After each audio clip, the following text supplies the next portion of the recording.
Bonjour à tous et bienvenue. Le Festival de Cannes se termine, ce qui devrait enfin faire tarir les informations des journaux et de sites pourtant réputés sérieux qui n'ont cessé de publier des photos peu habillées des actrices et people qui ont arpenté les marches du palais des festivals.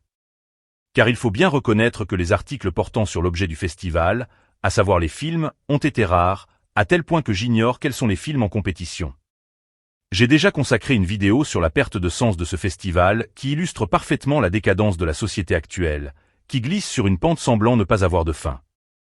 Si les films ont été effacés par les tenues provocantes et vulgaires des actrices, je remarque également que certaines d'entre elles ont profité de cet événement pour mettre en avant leurs préférences concernant le conflit actuel entre la Palestine et Israël. Ainsi en va-t-il de Cate Blanchett qui s'est complu à s'exhiber avec une longue robe fendue aux couleurs du drapeau palestinien, prenant plaisir à ouvrir et à relever celle-ci pour montrer tant ses jambes que les différentes couleurs du dit drapeau. Ainsi en va-t-il également de Bella Hadid qui a pris soin de se promener sur la croisette avec une robe évoquant un kéfier, ce qui, à la limite, serait moins surprenant que pour Cate Blanchett, le père de Bella Hadid étant palestinien. En guise de soutien à la Palestine, l'actrice française Leila Bekti a quant à elle porté un badge en forme de pastèque avec les couleurs du drapeau palestinien. On voit là encore, comme pour l'Eurovision d'ailleurs, une attitude consistant à user d'un événement concernant le seul domaine artistique pour le transformer en une tribune politique et à prendre parti pour le protagoniste d'un conflit. On peut d'ailleurs s'interroger sur les connaissances de ces personnes dans le domaine politique et plus spécifiquement géostratégique, la vie de people ne semblant pas compatible avec l'érudition en ces domaines, mais bien évidemment il ne s'agit là que d'une supposition.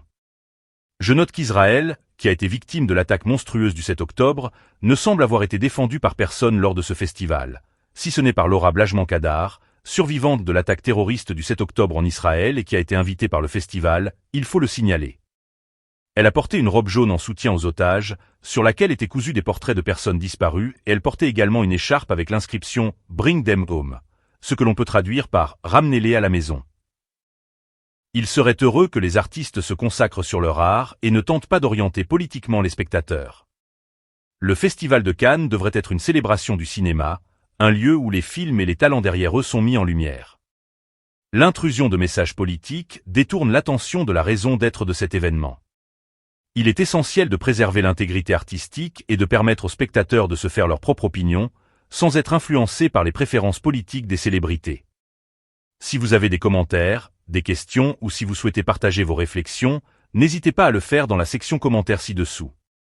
Je suis toujours ravi d'entendre votre point de vue et de susciter des discussions enrichissantes. Si vous avez apprécié cette vidéo, n'oubliez pas d'exprimer votre bonne appréciation en cliquant sur j'aime, en vous abonnant à ma chaîne pour ne manquer aucune future vidéo, et à consulter mon site internet pour accéder à du contenu exclusif. Pour ceux qui souhaitent soutenir mon travail et m'aider à continuer à produire des vidéos de qualité, je vous adresse un immense merci par avance. Chaque soutien compte. Je vous remercie d'avoir consacré votre temps à visionner cette vidéo. À très bientôt pour de nouvelles vidéos extraordinaires.